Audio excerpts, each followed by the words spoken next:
छियासीवा अध्याय पाशुपत योग ज्ञान का स्वरूप तथा उसकी महिमा।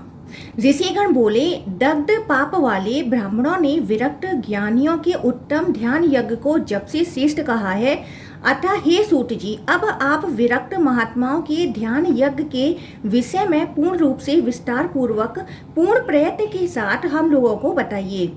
दीर्घ काल तक यज्ञ करने वाले उन ऋषियों का वचन सुनकर सूत जी ने वह सारा वृतांत कहा जिसे विश्व की रचना करने वाले रुद्र ने कालकूट नामक विष को निष्क्रिय करके मेरू पर्वत की गुफा में आकर महात्माओं को बताया था।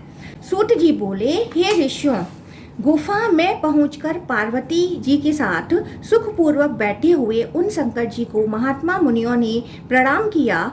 उसके बाद उन सभी ने गुफा में विराजमान उमापति भगवान नीलकंठ की स्तुति की और कहा, हे भगवान, आपने अति भयंकर कालकूट नामक विष को निष्क्रिय कर दिया, अतः हे देव, हे वृषभध्वज, आपके द्वारा ही सब कुछ प्रतिष्ठित है।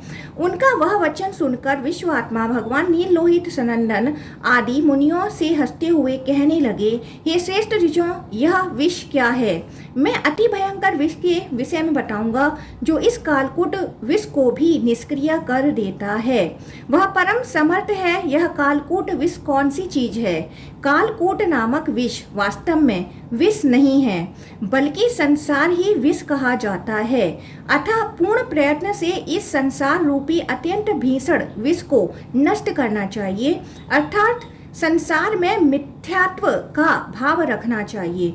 अपने अधिकार के अनुसार यह संसार दो प्रकार का कहा गया है।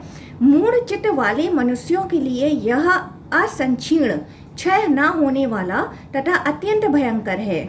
हे सुव्रतों, यह सृष्टि इच्छा तथा राग जनित दोष के कारण है। इसका ज्ञान होने पर संसार बाधित हो जाता है। उन्हीं ईर्ष्णा और ज्ञान के वश में होने से ही सभी लोगों की धर्म तथा अधर्म में प्रवृत्ति होती है, इसमें संदेह नहीं है। हे ब्राह्मणों, पारलौकिक पदार्थ के प्रत्यक्ष न रहने पर भी शास्त्र के द्वारा उसके विषय में श्रवण कर लेने से उसमें सज्जनों तथा विद्वानों की प्रवृत्ति हो जाती है। अतः जो यह लौकिक तथा पारलौकिक इन दोनों पदार्थों को हेय समझकर पूर्ण प्रयत्न से इनका परित्याग कर देता है, वह विरक्त कहा जाता है। हे द्विजों, श्रुति प्रतिपादित सकाम कर्मों में जिसमें सबकी प्रवृत्ति है तथा वेद के मस्तक स्वरूप एवं मंत्र दृष्टा ऋषियों के सारस्वत स्वरूप निष्काम कर्म फल को प्रतिपादित करने वाला जो आध्यात्म शास्त्र है, वही शास्त्र कहा जाता है। जो श्रुति के रहस्य को नहीं जानते हैं वह ही ऐसा कहते हैं कि चूंकि सभी लोगों का स्वभाव कामना मूलक दिखाई देता है, अतः श्रुति सकाम कर्म की प्रवृत्ति का है। वास्तविक रूप में विरक्त जनों के लिए निष्काम कर्म का प्रतिपादन करने में ही श्रुति का तात्पर्य है। अतः सभी देहधारियों के लिए संसार अज्ञान मूलक है। वेदोक्त निष्काम कर्म के द्वारा जीव भाव क्षीण होता है। अविद्या से उत्पन्न जो अज्ञान है, उसके कारण सकाम कर्म के वशीभूत तीन प्रकार का जीव भाव दृढ़ होता है। पाप कर्म करने वाला नारकी होता है। पुण्य कर्म करने वाला अपने पुण्य की महिमा के कारण स्वर्गीय होता है। और पाप पुण्य कर्म के मिश्रण वाला जीव उद्भिज, स्वदेश, अंडज तथा जरायुज, इन चार रूपों में व्यवस्थित होता है। इस प्रकार से व्यवस्थित वह अज्ञानी जीव अपने कर्म के कारण संसार चक्र से मुक्त नहीं हो पाता है। संतान, कर्म तथा धन से सज्जनों की मुक्ति नहीं होती है। एकमात्र त्याग के द्वारा ही मुक्ति प्राप्त होती है और उसके अभाव के कारण यह जीव भ्रमण करता रहता है। इस प्रकार अज्ञान के दोष के कारण तथा अनेक कर्मों के वशीभूत होने के कारण यह जीव 6 कोषों स्नायु, अस्थि, मज्जा, त्वचा, मांस, रक्त से निर्मित इस शरीर को धारण करता है। गर्भ में, योनि मार्ग में, पृथ्वी तल पर, कुमारावस्था में, युवावस्था में, वृद्धावस्था में और मृत्यु के समय प्राणी को अनेक दुख होते हैं। हे द्विजों, विचार पूर्वक देखा जाए तो स्त्री संसर्ग आदि से ही सज्जनों को दुख उत्पन्न होता है। वे एक दुख से दूसरे दुख को शांत करना चाहते हैं और दुखी होते रहते हैं। विषयों के उपभोग से काम की शांति कभी नहीं होती है। जैसे हवि से अग्नि बढ़ती है, वैसे ही वह वासना निरंतर बढ़ती ही जाती है। अतः विचार किया जाए तो मनुष्यों को विषय के प्राप्त होने पर भी सुख नहीं प्राप्त होता है। धन के अर्जन में, उसकी सुरक्षा करने में तथा व्यय में भी दुख है। हे श्रेष्ठ ब्राह्मणों, विचार करने पर देखा जाए तो पिशाच लोक, राक्षस लोक, यक्ष लोक, गंधर्व लोक, चंद्र लोक, बुद्ध लोक, प्रजापति लोक, ब्रह्मा लोक और प्रकृति लोक तथा पुरुष लोक में भी भोगों के नाश की संभावना से तथा एक दूसरे से श्रेष्ठ होने के कारण ईर्ष्या जन्य दुखों से वह भी दुखी ही रहते हैं। अतः हे सुव्रतो, भाग्य से प्राप्त अशुद्ध भोगों तथा अशुद्ध धनों का त्याग कर देना चाहिए। हे सुव्रतो, चाहे वह भोग सुख 8 प्रकार का हो अथवा 16 प्रकार का हो अथवा 24 प्रकार का हो अथवा 32 प्रकार का हो अथवा 40 प्रकार का हो अथवा 48 प्रकार का हो अथवा 56 प्रकार का हो अथवा 64 प्रकार का हो, जिसका अर्थ है अष्ट गुण युक्त पार्थिव आदि सुख भोग ऐश्वर्य से लेकर 64 प्रकार के सुख भोग ऐश्वर्य इसी लिंग पुराण के पूर्व भाग अध्याय 9 में विस्तार से बताए गए हैं। अथवा 64 प्रकार हो, विवेक युक्त व्यक्ति के लिए भोग दुख रूप ही होता है। विचार किया जाए तो पृथ्वी संबंधी, जल संबंधी, अग्नि संबंधी, वायु संबंधी, आकाश संबंधी, मन संबंधी, अहंकार संबंधी, बुद्धि संबंधी तथा प्रकृति संबंधी भोग भी ब्रह्मावादी योगियों के लिए दुख ही हैं। इसमें संदेह नहीं है। विचार पूर्वक देखा जाए तो गणेशों के गुण भी वास्तव में दुखी है। समस्त लोकों में प्रारंभ, मध्य तथा अंत में सर्वदा दुखी है। वास्तव में वर्तमान में भी दुख है और भविष्य में भी दुख होंगे। दोषों से ग्रस्त सभी देशों में अनेक प्रकार के दुख हैं। अपने को ज्ञानी समझने वाले कुछ लोग अज्ञान के कारण अतीत का स्मरण नहीं करते हैं। जिस प्रकार औषधि रोगों के उपचार के लिए होती है, न कि सुख के लिए, उसी प्रकार आहार को भूख रूपी रोग को दूर करने के लिए बताया गया है, न कि सुख के लिए। शीत, ताप, वायु, वर्षा आदि के द्वारा उन कालों में शरीरधारियों को दुख ही होता है, इसमें संदेह नहीं है, किंतु अज्ञानी लोग इसे नहीं समझ पाते हैं।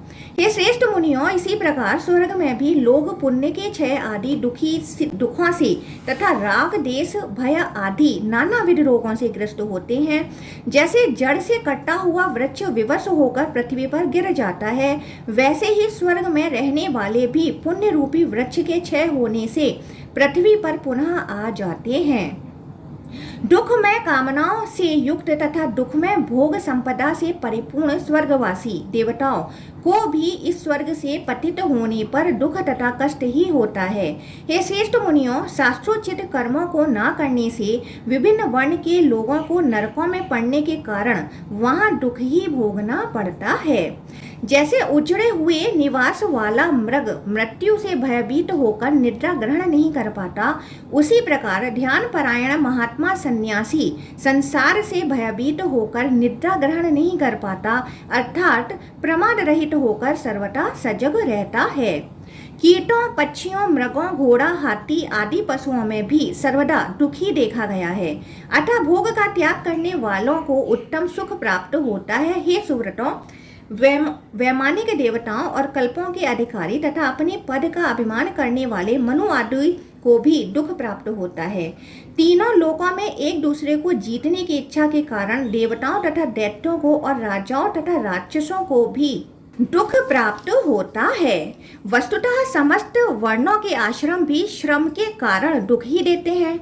लोग आश्रमों, देवों, यज्ञों, सांख्यों, व्रतों, विविध कठोर तपों तथा अनेक प्रकार के दानों में भी आत्म तत्व नहीं प्राप्त करते, अपितु ज्ञानवान लोग स्वतः प्राप्त कर लेते हैं। अतः पूर्ण प्रयत्न से पाशुपत व्रत करना चाहिए। बुद्धिमान को पाशुपत व्रत में स्थित होकर नित्य भस्मसाई होना चाहिए।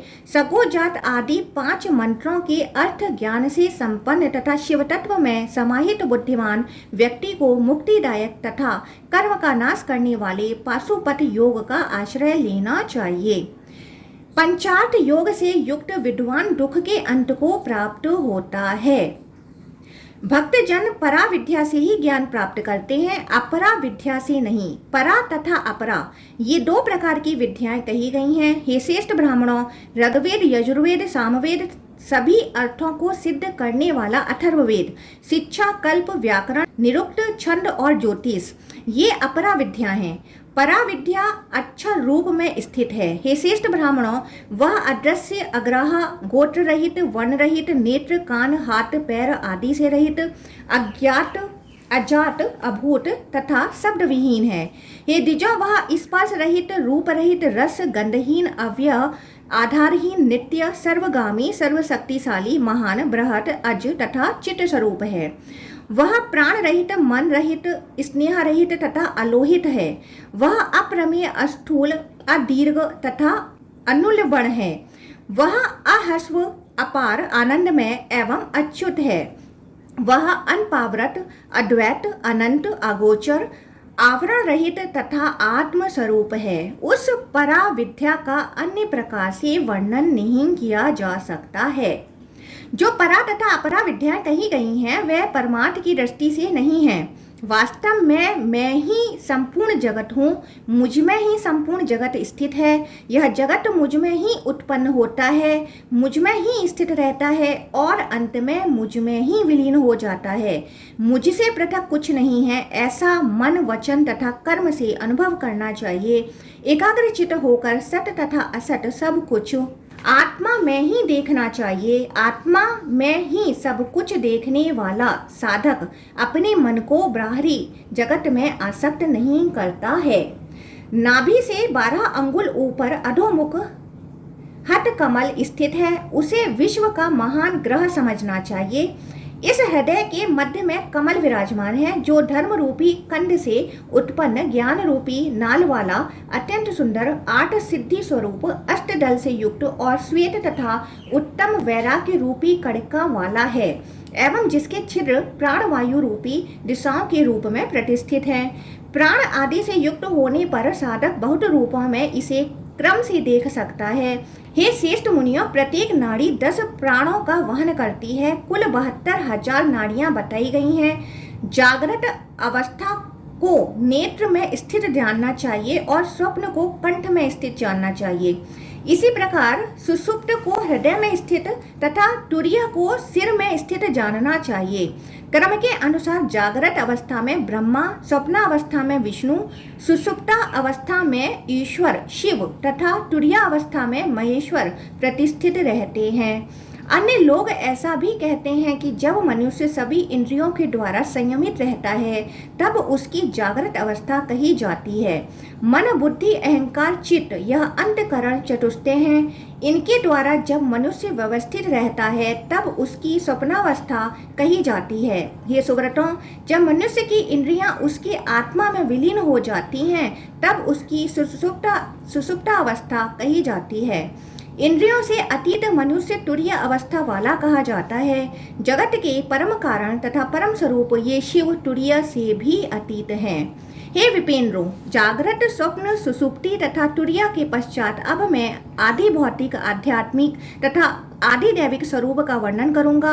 यह सब मैं ही हूँ, ऐसा बुद्धिमान को जानना चाहिए। मन, बुद्धि, अहंकार, चित्त यह चतुर्वर्ग 5 ज्ञानेन्द्रियां और 5 कर्मेंद्रियां ये पृथक रूप से 14 आध्यात्मिक पदार्थ कहे गए हैं। हे मुनि श्रेष्ठ, हे मुनि पुंगवों, जो भी देखने योग्य, सुनने योग्य, सूंघने योग्य, स्वाद लेने योग्य, स्पर्श करने योग्य, चिंतन करने योग्य, जानने योग्य, गर्व करने योग्य, चेतना के योग्य, बोलने योग्य, ग्रहण करने योग्य, गमन करने योग्य, छोड़ने योग्य तथा आनंद के योग्य है, ये सब क्रम से आदि भौतिक हैं। सूर्य, दिशाएं, पृथ्वी, वरुण, वायु, चंद्र, ब्रह्मा, रुद्र, क्षेत्रज्ञ, अग्नि, इंद्र, विष्णु, मित्र और देव, प्रजापति यह 14 क्रम से आदि दैविक हैं। हे श्रेष्ठ द्विजों, राज्ञी, सुदर्शना, जिता, सौम्या, मोघा, रुद्रा, अमृता, सत्या, मध्यमा, नाड़ी, राशि, सुका, असुरा, कृतिका और भास्वती ये 14 निबंधन नाड़ियां हैं। नाड़ियों के मध्य 14 वाहक वायु स्थित हैं। प्राण, व्यान, अपान, उदान, समान, वैरंभ, मुख्य, अंतर्याम, प्रभंजन, कूर्म, स्वेन, श्वेत, कृष्ण, अनिल तथा नाग ये 14 वायु कहे गए हैं। हे सुब्रतों, नेत्रों में द्रष्टव्य पदार्थों में, सूर्य में, नाड़ी में, प्राण में, विज्ञान में, आनंद में, हृदयाकाशों में तथा इस संपूर्ण ब्रह्मांड में जो एकमात्र आत्मा के रूप में संचरण करता है, उस मुझ अजर अनंत शोक रहित अमृत स्वरूप तथा अटल प्रभु की उपासना करनी चाहिए। एकमात्र वही 14 प्रकार की नाड़ियों में संचरण करता है और हे द्विजों, वे सब उसी में लीन हो जाते हैं, क्योंकि उसके अतिरिक्त अन्य कुछ भी नहीं है। एकमात्र वह ही सर्वज्ञ है और एकमात्र वह ही सर्वेश्वर है। वह सबका स्वामी, देवता, अंतर्यामी तथा महाज्योति से युक्त है। हे उत्तम द्विजों, सभी प्रकार का सुख देने वाले सनातन परमात्मा सभी के द्वारा उपासना किए जाने पर स्वयं सर्व सौख्य की अपेक्षा नहीं करते। वेदों तथा नानाविध शास्त्रों से उपासित होकर उन सर्व के प्रभु को वेद शास्त्र आदि की अपेक्षा नहीं रहती। यह सारा जगत इस आत्मा का भोग्य है और वह आत्मा स्वयं भोग्य नहीं होता है, अर्थात वह भोगता है। अपने द्वारा लक्षित अन्न भोग को वह भोगता है और जीवों के भोग्य को कभी नहीं भोगता। मैं सभी प्राणियों का अन्न हूँ। मैं प्राणियों की प्राणापान रूप ग्रंथि हूँ। मैं ही सब पर शासन करने वाला, सबको ले जाने वाला और विभाग पूर्वक पंचकोश रूप पंचात्मा हूँ। जो ग्रहण किया जाता है वह अन्न कहा जाता है।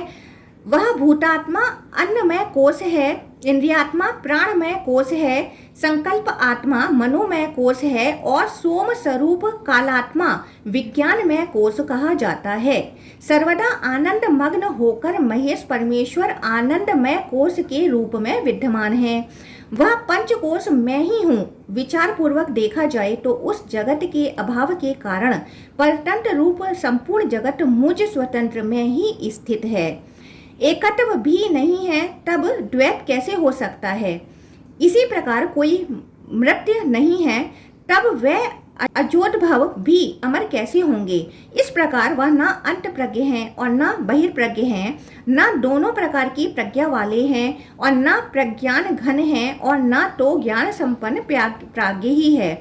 वस्तुतः वह ब्रह्मा न विदित है और न वेद जानने योग्य है और न तो निर्वाण स्वरूप है।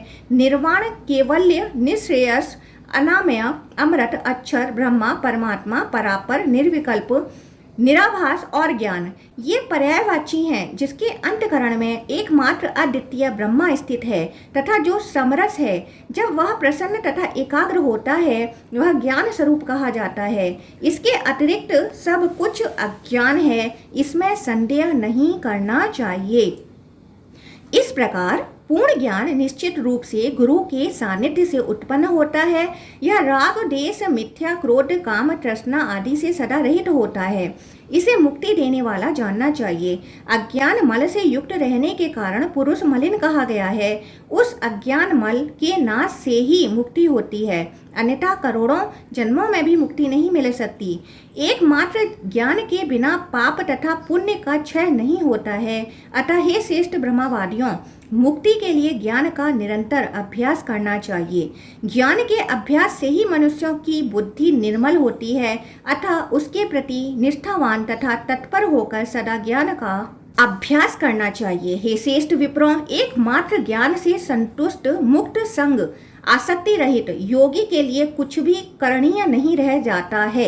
यदि है तो वह तत्वज्ञानी नहीं है। इस लोक में तथा परलोक में उसके लिए कुछ भी करने योग्य नहीं रहता है, चूंकि वह जीवन मुक्त है अतः वास्तविक रूप से ब्रह्मवेता है। ज्ञान के अभ्यास में संलग्न तथा ज्ञान तत्वार्थविद स्वयं कर्तव्यों के अभ्यास का त्याग करके ज्ञान को ही प्राप्त होता है। हे श्रेष्ठ द्विजों, जो अपने वर्णाश्रम पर गर्व करने वाला है तथा क्रोध का त्याग कर चुका है, किंतु मूढ़ होकर ज्ञानातिरिक्त अन्य साधनों में सुख का अनुभव करता है, वह अज्ञानी है, इसमें संदेह नहीं है। अज्ञान ही संसार का कारण है, शरीर धारण करना ही संसार है, ज्ञान मोक्ष का हेतु है। मुक्त व्यक्ति अपने में ही अवस्थित रहता है। हे श्रेष्ठ विप्रों, अज्ञान रहने पर क्रोध आदि उत्पन्न होते हैं, इसमें संदेह नहीं है। हे उत्तम द्विजों, क्रोध, हर्ष, लोभ, मोह, दंभ, धर्म, अधर्म लोगों को होता है और उनके कारण शरीर धारण करना पड़ता है और शरीर रहने पर क्लेश अवश्य होता है। अतः बुद्धिमान को चाहिए कि अज्ञान का त्याग कर दे। हे द्विजों, विद्या ज्ञान के द्वारा अविद्या अज्ञान को नष्ट करके स्थित हुए योगी के क्रोध आदि तथा धर्म अधर्म स्वयं नष्ट हो जाते हैं। उनका नाश हो जाने से पुनः शरीर से प्राणी का संयोग नहीं होता है, वह संसार से मुक्त हो जाता है और तीनों प्रकार के तापों से रहित हो जाता है। हे श्रेष्ठ द्विजों, इस प्रकार ज्ञान के बिना ध्यान करने वाले का ध्यान सिद्ध नहीं होता है। वास्तव में ज्ञान गुरु के संपर्क से ही होता है, केवल शब्द से नहीं। चतुर्व्यूह, तेजस, विश्व, प्राज्ञ, तुरीय का ज्ञान करके ध्यान करने वाले को ध्यान का अभ्यास करना चाहिए। ज्ञान रूपी अग्नि सहज आगुंतक और अस्थि शरीर तथा वाणी से होने वाले पाप को उसी प्रकार शीघ्र जला डालती है जैसे अग्नि सूखे ईंधन को जला डालती है। ज्ञान से बढ़कर पाप का नाश करने वाला अन्य कुछ भी नहीं है। अतः संसार में आसक्ति रहित होकर ज्ञान का अभ्यास करना चाहिए। ज्ञानी के समस्त पाप नष्ट हो जाते हैं, इसमें संदेह नहीं है। आमोद प्रमोद करता हुआ भी ज्ञानी व्यक्ति नानाविध पापों से लिप्त नहीं होता है। जैसा ज्ञान है वैसा ही ध्यान भी है, अतः ध्यान का अभ्यास करना चाहिए। ध्यान निविषय बताया गया है, जो आदि में सविषय होता है। 4, 6, 10, 12 तथा 16 और पुनः 2 प्रकार से इन 6 रूपों में क्रमशः अभ्यास करके श्रेष्ठ योगी मुक्त हो जाता है, इसमें संदेह नहीं है। साधक को विशुद्ध सुवर्ण के आकार वाले धूम रहित अंगार के सदृश पीले, लाल या श्वेत वर्ण वाले करोड़ों विद्युत के समान कांति वाले आकार में ध्यान लगाना चाहिए, अथवा चित्त को प्रयत्न पूर्वक ब्रह्मांड में स्थित करके श्वेत, कृष्ण अथवा पीत वर्ण से रहित ब्रह्मा का स्मरण करें। ऐसा ध्यान करने वाला ब्रह्मवेता होता है। पूर्ण प्रयत्न के साथ अहिंसक, सत्यवादी, चौरव्रती से रहित, परिग्रह रहित, ब्रह्मचारी, दृढ़ व्रत वाला, संतुष्ट, शुद्धि से युक्त, सर्वदा स्वाध्याय परायण और मेरी भक्ति से युक्त होकर गुरु के सानिध्य में ध्यान का अविचल अभ्यास करना चाहिए। ये श्रेष्ठ ब्राह्मणों, ध्यान साधना करने वाला योगी अपने चित्त को स्थिर करके किसी अन्य वस्तु का बोध नहीं करता, उसे कुछ भी भान नहीं होता, वह अपने चारों ओर कुछ नहीं देखता, वह न सूंघता है, न सुनता है और न स्पर्श का ही अनुभव करता है। जिसने स्वयं को पूर्णतः अपनी आत्मा में लीन कर दिया है वह समरस कहा गया है। पार्थिव पटल में ब्रह्मा, जल तत्व में स्वयं विष्णु, अग्नि तत्व में कालरुद्र, वायु तत्व में महेश्वर और आकाश तत्व में साक्षात शिव विद्यमान है। ऐसा क्रम से चिंतन करना चाहिए। सर्व पृथ्वी में विद्यमान कहे गए हैं, भव देवता जल में विद्यमान कहे गए हैं, रुद्र अग्नि में और उग्र वायु में प्रतिष्ठित हैं, भीम आकाश में और ईशान सूर्य के मंडल में स्थित हैं, महादेव जी चंद्रमंडल में स्थित कहे गए हैं, पुरुषों में भगवान पशुपति विद्यमान हैं। इस प्रकार मैं 8 रूपों में व्यवस्थित हूँ। शरीर में जो संपूर्ण कठोरता है वह पृथ्वी तत्व में कही जाती है। आप्य तरल पदार्थ को जल तत्व से संबंधित कहा गया है। वर्ण रंग को अग्नि से संबंधित कहा जाता है। हे श्रेष्ठ ब्राह्मणों, जो शरीर में संचरण करता है वह वायु से संबंधित है। जो शरीर में अवकाश रिक्त स्थान है वह आकाश तत्व है। शब्द से होने वाला ज्ञान आकाश से उत्पन्न होता है। उसी प्रकार हे विप्रों, स्पर्श से होने वाला ज्ञान वायु से उत्पन्न होता है। हे द्विजों, रूप का ज्ञान अग्नि से और रस का ज्ञान जल से उत्पन्न कहा गया है। गंध का ज्ञान पृथ्वी से उत्पन्न होता है। पुनः हे विप्रों, दाहिने नेत्र में सूर्य, बाएं नेत्र में सोम तथा हृदय में सर्वव्यापक पुरुष का चिंतन करना चाहिए। हे द्विजोत्तमों, देह में घुटनों तक पृथ्वी तत्व, नाभि पर्यंत जल तत्व, कंठ पर्यंत वहीन तत्व, ललाट पर्यंत वायु तत्व, ललाटाग्र अथवा शिखाग्र में आकाश तत्व तदंतर आकाश से ऊपर हंस संज्ञक ब्रह्मा है और व्योम के मध्य में व्योम संज्ञक ये शिव स्थित हैं। प्राथमिक ध्याता को इनका ध्यान करना चाहिए। जीव प्रकृति सत्व रज तम महान बुद्धि अहंकार पंच तन्मात्राएं इंद्रियां आकाश आदि पंचभूत ये सब यथार्थ रूप में नहीं है। चूंकि विश्व को व्याप्त करके ये शिव स्थित हैं, अतः उन्हें स्थाणु कहा जाता है। उन्हीं की आज्ञा से डरकर सूर्य उगता है, हवा बहती है, चंद्रमा प्रकाशित होता है, अग्नि जलती है, जल प्रवाहित होता है, भूमि सबको धारण करती है और आकाश स्थान देता है। सब कुछ उन्हीं से व्याप्त है। अतः हे द्विजों, उन्हीं का चिंतन करना चाहिए। हे द्विजोत्तमों, उन्हीं से यह संपूर्ण जगत अधिष्ठित है, अतः सर्व रूप में है, ऐसा मानकर महेश्वर भव का स्मरण करना चाहिए। हे श्रेष्ठ द्विजों, ज्ञान ध्यान रूपी अमृत से ही संसार रूपी विष से संतप्त लोगों का प्रतिकार बताया गया है, अन्यथा नहीं। धर्म से ज्ञान उत्पन्न होता है, साक्षात ज्ञान से वैराग्य उत्पन्न होता है और वैराग्य से परमार्थ प्रकाशक परम ज्ञान उत्पन्न होता है, अर्थात ज्ञान के अनुसार व्यवहार में प्रवृत्ति होने लगती है। हे श्रेष्ठ द्विजों, ज्ञान वैराग्य से युक्त साधक को ही योग की सिद्धि होती है। पुनः योग सिद्धि के द्वारा उस सर्वनिष्ठ की मुक्ति हो जाती है, अन्यथा नहीं। हे द्विजों, तम तथा अविद्या पद से आच्छादित अद्भुत एवं अविनाशी जो शिव पद है, सत्व शक्ति का आश्रय लेकर उसका अर्चन करना चाहिए। हे श्रेष्ठ ब्राह्मणों, जो मेरा भक्त सत्वनिष्ठ, मेरी पूजा में लीन रहने वाला, सब प्रकार से धर्म में निष्ठा रखने वाला, सदा उत्साह से संपन्न, एकाग्रचित, सभी द्वंद्वों को सहने वाला, धैर्यशाली, सभी प्राणियों के हित में रत, सरल स्वभाव वाला, सदा स्वस्थ मन वाला, कोमल चित्त वाला, मान रहित, बुद्धिमान, शांत, प्रतिद्वंदिता से रहित, सदा मुक्ति की इच्छा रखने वाला, धर्मज्ञ, आत्मा के लक्षणों को जानने वाला, तीनों प्रकार के ऋणों से मुक्त तथा पूर्व जन्म में पुण्यशाली होता है, वह द्विज श्रद्धा के साथ पाखंड रहित होकर गुरु की सेवा करके वृद्ध होने पर स्वर्गलोक प्राप्त करके वह क्रम से सुखों को भोग करके पुनः भारतवर्ष में जन्म लेकर ब्रह्मा बेटा होता है। और हे द्विजों, ज्ञानी के संपर्क से ज्ञान प्राप्त करके योग वेता होता है। हे श्रेष्ठ द्विजों, अज्ञानी के लिए ज्ञान प्राप्ति कि यही विधि है। अतः हे श्रेष्ठ मुनियों, इसी मार्ग के द्वारा आसक्ति रहित तथा दृढ़ व्रत वाला व्यक्ति संसार रूपी कालकूट विष से मुक्त हो जाता है। इस प्रकार मैंने आप लोगों को संक्षेप में प्रसंगवश ज्ञान का अचल तथा उत्तम महात्मा बता दिया। इस पाशुपत योग को स्वयं महेश्वर ने कहा है। हे श्रेष्ठ मुनियों, शिव के द्वारा कहे गए इस योग को जिस किसी को भी नहीं बताना चाहिए, अपितु भस्मनिष्ठ अर्थात शिव तत्वनिष्ठ योगी को ही इस अत्यंत प्रिय योग का सदा उपदेश करना चाहिए। जो मनुष्य इस संसार रूपी विष का नाश करने वाले आख्यान को पढ़ता अथवा सुनता है, वह ब्रह्मा सायुज्य प्राप्त करता है, इसमें संदेह नहीं करना चाहिए। इस प्रकार श्रीलिंग महापुराण के अंतर्गत पूर्व भाग में संसार विष कथन नामक 86वां अध्याय पूर्ण हुआ। 87वां अध्याय, सनकादि मुनीश्वरों को शिव ज्ञान का उपदेश। ऋषिगण बोले, यह सुनकर कुमार आदि उन महाबुद्धिमान मुनियों ने भयभीत होकर प्रसन्न पिनाकधारी परमेश्वर को प्रणाम करके उनसे कहा, हे महेश्वर, यदि ऐसा है तो आप इन देवी पार्वती के साथ अनेक विध भोगों के द्वारा क्रीड़ा क्यों करते हैं? कृपा करके यह बताएं। सूत जी बोले, हे ऋषियों, ऐसा कहे जाने पर पिनाकधारी नील लोहित ईश्वर ने हंसकर उन अंबिका की ओर देखकर वहां स्थित द्विजों को प्रणाम करके उनसे कहा, अपनी इच्छा से शरीर धारण करने वाले मेरे लिए न बंधन है न मोक्ष है। मैं सर्वव्यापी प्रतत्व रहित तथा सर्वज्ञ हूँ, जबकि यह जीव अणुरूप भोक्ता तथा अज्ञ है। जो माई है वह माया से सकाम कर्म द्वारा बंधा हुआ है और वह कर्मों से लिप्त है। हे द्विजों, आत्मा के लिए ज्ञान ध्यान बंधन तथा मोक्ष नहीं है।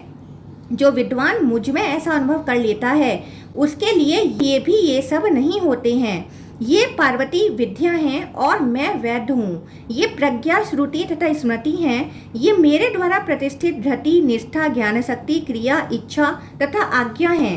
ये परा अपरा दोनों विद्याएं हैं, इसमें संदेह नहीं है। ये जीव संबंधी प्रकृति नहीं है।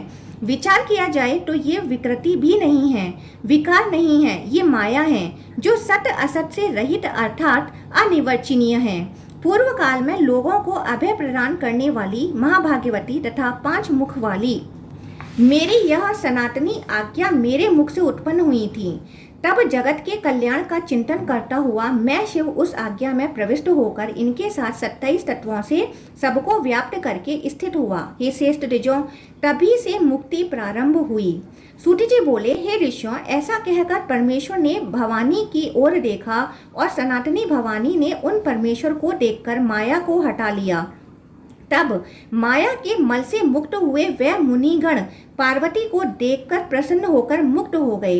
अतः ये पार्वती ही परागति हैं। वस्तुतः उमा तथा शंकर में भेद नहीं है, वह शिव 2 रूप धारण करके स्थित हैं, इसमें संदेह नहीं है। जब शिव की माया से विद्वान अनासक्त हो जाता है तब क्षण भर में उसकी मुक्ति हो जाती है, अन्यथा करोड़ों कर्मों से भी मुक्ति नहीं होती। ऋषियों के द्वारा बताया गया मुक्ति क्रम परमेष्टि शिव के लिए विवक्षित नहीं है। परमेश्वर की कृपा से क्षण भर में मुक्ति हो जाती है, यह उनकी प्रतिज्ञा है, इसमें संदेह नहीं है। परमेष्टि शिव की कृपा से जीव मुक्त हो जाता है, चाहे वह गर्भ में स्थित हो, उत्पन्न हो रहा हो, बालक हो, तरुण हो अथवा वृद्ध हो। देवों के देव महेश्वर के अनुग्रह से अंडज, उद्भिज तथा स्वदेज प्राणी भी मुक्त हो जाता है, इसमें संदेह नहीं करना चाहिए। ये जगत पिता यह जगतपति शिव ही बंधन तथा मोक्ष करने वाले हैं। भुवः भुवः स्वः महा जनः तपः तथा सत्यम, ये लोक और करोड़ों करोड़ों ब्रह्मांड तथा अंडों के 8 आवरण, ये सब उन देव देव महेश्वर के विग्रह शरीर हैं। 7 द्वीपों में, सभी पर्वतों में, वनों में, समुद्रों में, सभी वायु के स्कंदों में तथा अन्य लोकों में जो चराचर जीव निवास करते हैं वह सब शिव के अंश से उत्पन्न हुए हैं। निश्चित रूप से इनकी गति वही है, सब कुछ रुद्र ही है। उन महात्मा पुरुष को नमस्कार है। उन रुद्र ने ही संपूर्ण जगत को तथा सभी जीवों को उत्पन्न किया है। ये देवी अंबिका रुद्र की आज्ञा के रूप में विराजमान हैं। मुक्ति इन्हीं से प्राप्त होती है, ऐसा आकाशचारी सिद्धों ने प्रसन्नचित होकर कहा है। जब वह शिव इन आज्ञा रूपी अंबिका के साथ स्थित होकर उन सबको कृपा पूर्वक देखते हैं, तब वह आकाशचारी सिद्धगण प्रभु का सायुज्य प्राप्त कर लेते हैं और सदा के लिए उसी में स्थित हो जाते हैं। इस प्रकार श्रीलिंग महापुराण के अंतर्गत पूर्व भाग में मुनि मोह समन नामक 87वां अध्याय पूर्ण हुआ। 88वां अध्याय पाशुपत योग से प्राप्त होने वाली अष्ट सिद्धियों का वर्णन तथा प्राणा अग्नि होम का स्वरूप। ऋषिगण बोले, हे सूत जी, किस योग से सज्जनों को इस लोक में मोक्ष की प्राप्ति होती है और योगी जन अणिमा आदि गुणों से युक्त होते हैं? हे सूत जी, इस समय आप विस्तार पूर्वक यह सब बताएं। सूत जी बोले, हे ऋषियों, अब मैं परम दुर्लभ योग का वर्णन करूंगा। सबसे पहले चित्त में सनातन शिव को स्थापित करके उनके सगोजात आदि 5 रूपों का स्मरण करना चाहिए। और हे श्रेष्ठ ब्राह्मणों, चंद्र सूर्य अग्नि से युक्त तथा 26 शक्तियों से समन्वित अष्टदल कमल, उसके ऊपर 16 दल कमला, पुनः उसके ऊपर 12 दल कमल रूप आसन की भावना करनी चाहिए। तदंतर हे द्विजों, उसके मध्य में देवी के साथ 8 शक्तियों सहित अष्टमूर्ति अजन्मा ऐश्वर्य में भगवान उमापति का स्मरण करना चाहिए। उन शक्तियों के साथ 8 रुद्र और 8 सिद्धियों से संपन्न सभी 64 शक्तियां प्रतिष्ठित हैं, ऐसा क्रम से स्मरण करना चाहिए। हे विप्रों, इस प्रकार उत्तम ज्ञान प्राप्त करके जो मोक्ष सिद्धि प्रदान करने वाले पाशुपत योग को करता है उसे अणिमा आदि सिद्धियां प्राप्त हो जाती हैं, अन्यथा करोड़ों उपाय करने पर भी नहीं मिल सकती। हे मुनियों, योगियों का 8 गुणों से युक्त ऐश्वर्य कहा गया है, उन सबको क्रम से बता रहा हूँ, आप लोग सुनिए। अणिमा, लघिमा, महिमा, प्राप्ति, प्राकम्य, ईशित्व, वसित्व तथा काम वसीयता, ये 8 सिद्धियां हैं। सभी कामनाओं को पूर्ण करने वाले उस ऐश्वर्य को भी 3 प्रकार का जानना चाहिए। सावध, निर्वध तथा सूक्ष्म, ये 3 प्रकार के होते हैं। उनमें जो सावध है वह पंचभूतात्मक कहा गया है। इंद्रिया, मन तथा जो अहंकार कहा गया है ये निर्वध ऐश्वर्य है। आत्मा में पंचभूतों की तन्मात्रा रूपा सूक्ष्म प्रवृत्ति ही सूक्ष्म ऐश्वर्य है। इस प्रकार इंद्रियां, मन, चित्त, बुद्धि तथा अहंकार निर्वत ऐश्वर्य हैं। पंचभूत में ऐश्वर्य सावध नाम वाला है और शब्द आदि विषय रूप ऐश्वर्य सूक्ष्म है। 3 प्रकार का यह भेद अणिमा आदि सूक्ष्म ऐश्वर्यों में प्रवृत्त होता है। पुनः 8 गुणों का भेद भी सूक्ष्म ऐश्वर्यों में होता है। तीनों लोकों के सभी प्राणियों में सर्वत्र यह अणिमा आदि अव्यक्त ऐश्वर्य जिस प्रकार से प्रतिष्ठित हैं और जैसा इसका नियम बताया गया है, भगवान प्रभु ने इस विषय में जैसा कहा है उसके स्वरूप को मैं बताऊंगा। जो ऐश्वर्य त्रिलोकी में सभी प्राणियों के लिए दुर्लभ बताया गया है, वह योगियों के लिए प्राप्त होने वाला अणिमा रूप पहला बल होता है। इसका स्वरूप संसार में कहीं भी कभी भी लंघन तथा प्लवन करने का होता है। सभी प्राणियों की अपेक्षा शीघ्रत्व गुण से संपन्न होना लघिमा नामक दूसरी सिद्धि कही गई है। तीनों लोकों में सभी प्राणियों में महात्म बल से वंदित तथा पूजित होना इस लोक में महिमा रूप तीसरी सिद्धि कही जाती है। त्रिलोकी में सभी प्राणियों के भीतर स्वेच्छा से प्रवेश करना प्राप्ति नामक सिद्धि कही गई है। प्राकम्य ऐश्वर्य से युक्त व्यक्ति तीनों लोकों में कहीं भी बाधा रहित होकर विषयों का भोग करता है और सभी प्राणियों को सुख दुख में प्रवृत्त कर सकता है। ईशित्व ऐश्वर्य के द्वारा वह योगवेता यथेष्ट देह धारण के द्वारा सभी जगह स्वामी बन जाता है। वसित्व से चराचर सहित त्रिलोकी में सभी प्राणी उसके वश में हो जाते हैं। जिसके पास काम वसित्व ऐश्वर्य होता है, चराचर सहित तीनों लोकों में उसके रूप इच्छा के अनुसार बन सकते हैं और नहीं भी बन सकते हैं। शब्द, स्पर्श, रस, गंध, रूप तथा मन उसकी इच्छा से होते हैं और उसकी इच्छा के अनुसार भी नहीं भी होते हैं। वह कभी भी न उत्पन्न होता है, न मरता है, न कट सकता है और न भेदा जा सकता है, न जलाया जा सकता है, न मूर्छित होता है, न आकर्षित होता है, न लिप्त आसक्त होता है, न उसका क्षय होता है। वह नष्ट नहीं होता है और न तो खिन्न होता है। वह सर्वत्र ना तो कुछ करता है और ना तो विकृत ही होता है। वह शब्द, स्पर्श, गंध, रस तथा रूप से रहित होता है। वह सदा अवर्ण, स्वर रहित तथा असंवर्ण होता है। वह विषयों का भोग करता है किंतु उनसे लिप्त नहीं होता है। अणु भाव वाला होने के कारण जीव सूक्ष्म है और सूक्ष्म होने के कारण मुक्ति के योग्य है। मुक्त होने के कारण व्यापक है और व्यापक होने के कारण वह पुरुष कहा गया है। सूक्ष्म भाव होने के कारण वह पुरुष परम ऐश्वर्य में स्थित होता है। ऐश्वर्यों का गुण क्रमशः सूक्ष्म होता जाता है, ऐसा कहा गया है। आबादित ऐश्वर्य तथा उत्तम योग प्राप्त करके साधक मुक्ति प्राप्त करता है, वही सूक्ष्म परम पद है। ये श्रेष्ठ मुनियों, इस प्रकार पाशुपत योग को जानना चाहिए, जो स्वर्ग तथा मोक्ष का फल प्रदान करने वाला और शिव सायुज्य का कारण है। विज्ञान रहित व्यक्ति राग के कारण कर्म करता है और राजस अथवा तामस भोग करके वहीं पर मुक्त हो जाता है। पुण्य कर्म करने वाला स्वर्ग में फल प्राप्त करता है। तत्पश्चात वह श्रेष्ठ प्राणी पुण्य के क्षीण होने पर पुनः मनुष्य लोक में वापस आ जाता है। अतः ब्रह्मा ही परम सुख है और ब्रह्मा ही परम शाश्वत है। ब्रह्मा की ही उपासना करनी चाहिए, क्योंकि ब्रह्मा ही परम आनंद स्वरूप है। यज्ञों में बहुत धन के व्यय के साथ ही परिश्रम होता है, उसके बाद भी मनुष्य को मृत्यु के वश में होना पड़ता है। अतः मोक्ष ही परम आनंद है। विश्व नाम वाले सभी और मुख पैर सिर ग्रीवा वाले विश्व के स्वामी, सभी रूपों वाले सभी गंधों से युक्त संपूर्ण विश्व को माला तथा वस्त्र के रूप में धारण करने वाले सर्वव्यापक भगवान दिव्य पुरुष का दर्शन करके ध्यान युक्त तथा ब्रह्मा तत्व परायण व्यक्ति को सैकड़ों मनवंतरों में भी उसके पद से च्युत नहीं किया जा सकता है। पुरुष रूप ईश्वर सूर्य की किरणों के माध्यम से पृथ्वी पर पहुंचता है और निरंतर ही पूर्व सदृश जगत को उत्पन्न करता है, किंतु प्रलय काल में उत्पन्न नहीं करता। योगी उस कवि पुरातन सभी पर शासन करने वाले सूक्ष्म से भी सूक्ष्म, महान से भी महान, इंद्रियों से रहित स्वर्ण के रंग वाले सर्व रूप में निर्गुण चैतन्य स्वरूप नित्य सर्वत्र गमन करने वाले सर्वव्यापी तथा सर्वसार स्वरूप पुरुष को योग से देख सकता है, न कि चक्षु से। उसी ब्रह्मा में लीन रहने वाले साधक उस अचल प्रकाश वाले तथा अपने तेज से प्रकाशित प्रभु को योग से देखते हैं। वह ब्रह्मा हाथ पैर उदर पार्श्व जीवा से रहित है, इंद्रियों से अतीत है, अत्यंत सूक्ष्म है तथा अद्वितीय है। वह नेत्र रहित होता हुआ भी देखता है, कानों से रहित होता हुआ भी सुनता है और बुद्धि रहित होता हुआ भी सब कुछ जानता है। वह सबको जानता है किंतु सबके द्वारा वैध नहीं है। उसे आदि महान पुरुष कहा गया है।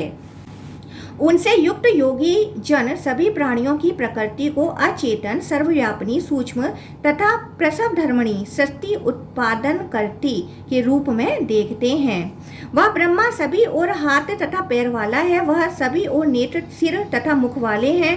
वह सभी ओर कान वाला है तथा संसार में सभी को व्याप्त करके स्थित है। योग से युक्त विद्वान व्यक्ति ईशान, सनातन तथा सभी प्राणियों के परम पुरुष उन ब्रह्मा के विषय में मोहित नहीं होता है। जो व्यक्ति सभी प्राणियों की आत्मा, महात्मा, परमात्मा, अविनाशी तथा सर्वात्मा पर ब्रह्मा का ध्यान करने वाला है, वह मोह को प्राप्त नहीं होता है। जिस प्रकार सभी प्राणियों के भीतर विचरण करता हुआ भी वायु अग्रह है, ठीक उसी तरह देह में स्थित होते हुए भी परमात्मा सुदुर्गा है। वह देह रूपी पूर्व में शयन करता है अतः पुरुष कहा जाता है। पुण्य फल के भोग के अनंतर लुप्त धर्म वाला जीव अपने अवशिष्ट कर्मों के साथ पुनः ब्राह्मण योनि में जन्म लेता है। स्त्री पुरुष के संयोग होने के अनंतर शुक्र तथा रक्त के मिलने पर गर्भ की उत्पत्ति होती है। पुनः वह कलल के रूप में हो जाता है और कुछ समय बाद वह कलल भी बुलबुला बन जाता है। जिस प्रकार मिट्टी का पिंड घूमते हुए चाक पर कुम्हार के हाथों से आकार प्राप्त करता है, वैसे ही यह जीव पंच महाभूतों से युक्त होकर तथा वायु से पूरित होकर आकार प्राप्त करता है। गर्भ में जीव सोचता है कि यदि मैं गर्भ से निकलूंगा तो महेश्वर की शरण में जाऊंगा और उत्पन्न होने पर जब तक वैष्णव आयु अर्थात माया मेरा स्पर्श नहीं करेगी तब तक मैं महादेव का अर्चन करूंगा। इस प्रकार जीव अपने रूप तथा वय के अनुसार अर्थात अपने प्रारब्ध के अनुसार मनुष्य बनता है। आकाश से वायु उत्पन्न होता है, वायु से जल उत्पन्न होता है, जल से प्राण होता है और प्राण से शुक्र बढ़ता है। रक्त के 33 भाग तथा शुक्र के 14 भाग मिश्रित होते हैं। उन दोनों के भाग से आधे जति फल के सदृश देह प्राप्त करके गर्भ की वृद्धि होती है। तत्पश्चात गर्भ से युक्त जीव 5 वायुओं से घिर जाता है। पिता के शरीर से इसके अंग प्रत्यंग तथा रूप का विकास होता है और माता के आहार से, नाभि देश से पिए गए तथा चूसे गए रस आदि के प्रवेश से जीव का पोषण होता है। वह प्राण वायु देहधारियों के आधार हैं। 9 महीने तक शिशु बहुत कष्ट में रहता है। उसकी गर्दन नाभि नाल से लिपटी रहती है। उसका संपूर्ण शरीर संकुचित रहता है और वह गर्भ में अपर्याप्त सीमित स्थान में पड़ा रहता है। 9 महीने तक गर्भ में रहने के बाद वह शिशु नीचे की ओर मुख किए हुए योनि मार्ग से बाहर निकलता है। इसके पश्चात अपने पाप में कर्मों के कारण नरक में गिरता है। असी पत्र वन तथा साल्म लिच्छेदन नामक नरक में उसका ताड़न तथा भक्षण किया जाता है और उसे पीव तथा रक्त का भक्षण करना पड़ता है। जैसे गर्म किए जाने पर जल श्लेष्मा युक्त बुलबुला युक्त हो जाता है, वैसे ही जीव यातना स्थान को प्राप्त करके छिन्न भिन्न हो जाते हैं। इस प्रकार जीव अपने द्वारा किए गए उन पापों से तप्त होते हैं। वे अपने अवशिष्ट कर्मों के अनुसार दुख या सुख प्राप्त करते हैं। सभी लोगों को छोड़कर जीवों को अकेला ही जाना पड़ता है और अकेला ही भोगना पड़ता है। अतः उत्तम आचरण करना चाहिए। मृत्यु के पश्चात प्रस्थान करने वाले इस जीव के पीछे पीछे कोई भी नहीं जाता है। इस जीव के द्वारा जो कर्म किया गया होता है वही इसके साथ जाता है। वह जीव यमलोक में निरंतर अनिष्ट दंडों के द्वारा कराहते हुए नित्य यम विषयों में प्रवृत्त रहते हैं। अनेक प्रकार की बड़ी बड़ी अनंत यातनाओं के द्वारा वेदनाओं से घिरे हुए शरीर वाले वह जीव शोक संतप्त रहते हैं। व्यक्ति मन, वाणी तथा कर्म द्वारा बार बार जो भी आचरण करता है वही अभ्यास बनकर इसे इधर उधर ही ले जाता है। अतः सर्वदा शुभ आचरण करना चाहिए। जीवात्मा का पूर्व कर्म में अनादि ऋण बंधन है। उसी से जीव घोर तामसिक षड्विध संसार को प्राप्त होता है। जीव मनुष्य योनि से पशु भाव को प्राप्त होता है और पशु भाव से वह मृग होता है। पुनः वह मृग जन्म से पक्षी का जन्म और पक्षी से सरीसृप रेंगने वाला जंतु होता है। इसके बाद वह सरीसृप से स्थावर तत्व को प्राप्त होता है, इसमें संदेह नहीं है। पुनः स्थावर रूप प्राप्त होने पर जब तक जीव पुनः मनुष्य योनि नहीं प्राप्त कर लेता तब तक कुम्हार के चाक की भांति वह एक ही स्थान पर चक्कर लगाता रहता है। इसी प्रकार मनुष्य योनि से प्रारंभ होकर स्थावर योनि तक के इस संसार को तामस जानना चाहिए। ब्रह्मा से प्रारंभ करके पिशाच तक के संसार को सात्विक कहा गया है। इसे देहधारियों के लिए स्वर्ग स्थान में जानना चाहिए। बाहरी जीवन केवल सत्व स्थावर में केवल तम और 14 स्थानों के मध्य में वेदना से व्याकुल प्राणी के मर्म स्थानों का वेदन करने वाला रज विद्यमान है। ऐसी स्थिति में विप्र उस परम ब्रह्मा को कैसे याद कर सकेगा। पूर्व धर्म की भावनाओं से प्रेरित होकर यह संसार सदा मनुष्य योनि से युक्त रहता है, अतः ध्यान अवश्य करना चाहिए। इस संसार मंडल को 14 भुवन स्वरूप जानकर संसार भय से पीड़ित प्राणी को सदा धर्म का आचरण करना चाहिए, तब वह कर्म से परिवर्तित होकर इस संसार को पार कर लेता है। अतः निरंतर ध्यान मग्न होकर योगी को योग का आचरण करना चाहिए, जिससे वह आत्म साक्षात्कार कर ले। सभी जीवों में संभेद तथा पार्थक्य होने पर भी ये शिव परम ज्योति सर्वात्म स्वरूप हैं। यही संसार सागर के जल स्वरूप हैं और यही उत्तम तथा शाश्वत सेतु भी हैं। अतः सभी प्राणियों के हृदय में स्थित इन आत्म स्वरूप सेतु स्वरूप तथा सभी ओर मुख वाले अग्नि स्वरूप महेश्वर की उपासना करनी चाहिए। अपनी शक्ति के साथ अंतकरण में स्थित पृथ्वी आदि 8 प्रकार से, भव आदि 8 रूपों में तथा वामदेव आदि 8 विग्रहों के रूप में विद्यमान रहने वाले और सृष्टि के लिए अग्नि को संक्षिप्त करके हृदय में विराजमान देव देवेश लोकनायक भगवान रुद्र का ध्यान करके उनके चित्त में मन को लगाकर हृदय में स्थित वैश्वानर को भली भांति क्रमशः 5 आहुतियां देनी चाहिए। शांतचित होकर बैठ करके एक बार पवित्र जल से आचमन करके आहुति देनी चाहिए। प्राणाय स्वाहा। पहली आहुति कही गई है, दूसरी आहुति अपनाय स्वाहा, तीसरी व्यानाय स्वाहा, चौथी उदानाय स्वाहा और 5वीं आहुति सामनाय स्वाहा है। इस प्रकार स्वाहाकार के द्वारा पृथक पृथक आहुति देकर शेषान्न को यथेष्ट ग्रहण करना चाहिए। तत्पश्चात एक बार जल से प्राशन तथा पुनः आचमन करके हृदय का स्पर्श करना चाहिए। आप रुद्र ही प्राणियों की ग्रंथि हैं, रुद्र ही आत्मा है, अहंकार देवता रूप आप ही दुख का नाश करने वाले हैं और रुद्र ही जीव के प्राण हैं। इस प्रकार कहकर स्वयं को तृप्त करना चाहिए। रुद्र प्राण में निविष्ट है, अतः रुद्र स्वयं प्राण स्वरूप हैं। प्राण को तथा रुद्र को उत्तम अमृत समर्पित करना चाहिए। हे शिव, हे ईश, आप मुझ में प्रवेश करें। साक्षात ब्रह्मात्मा को स्वाहा इस प्रकार साध्य के अवसर पर शास्त्रानुसार 5 आहुतियां प्रदान करनी चाहिए। आप पुरुष हैं, आप शरीर में अंगूठे के परिमाण में विराजमान हैं। अंगूठे के बराबर होते हुए भी आप ईश्वर परम कारण स्वरूप हैं। संपूर्ण जगत के स्वामी तथा सनातन प्रभु प्रसन्न हो। आप देवताओं में ज्येष्ठ हैं, आप रुद्र हैं, आप प्रथम इंद्र थे। आप हमारे लिए कल्याणकारी हो और हमारे द्वारा ग्रहण किया गया यह अन्न आपके लिए आहुति स्वरूप हो। हे ऋषियों, इस प्रकार मैंने विशेष रूप से अरिमा आदि गुण प्राप्ति संबंधी सब कुछ कह दिया। पूर्व काल में स्वयं ब्रह्मा ने इस योग विद्या को कहा था। इस प्रकार प्रयत्न पूर्वक पाशुपत विद्या का ज्ञान करना चाहिए। नित्य भस्म स्नान करना चाहिए और सदा भस्म लगाना चाहिए। जो व्यक्ति देव पूजन या पितृकर्म श्राद्ध के अवसर पर इसे पढ़ता है या सुनता है या श्रेष्ठ ब्राह्मणों को सुनाता है, वह परम गति प्राप्त करता है। इस प्रकार श्रीलिंग महापुराण के अंतर्गत पूर्व भाग में अरिमा आदि 8 सिद्धि त्रिगुण संसार प्राणाग्नि में होमादि का वर्णन नामक 88वां अध्याय पूर्ण हुआ।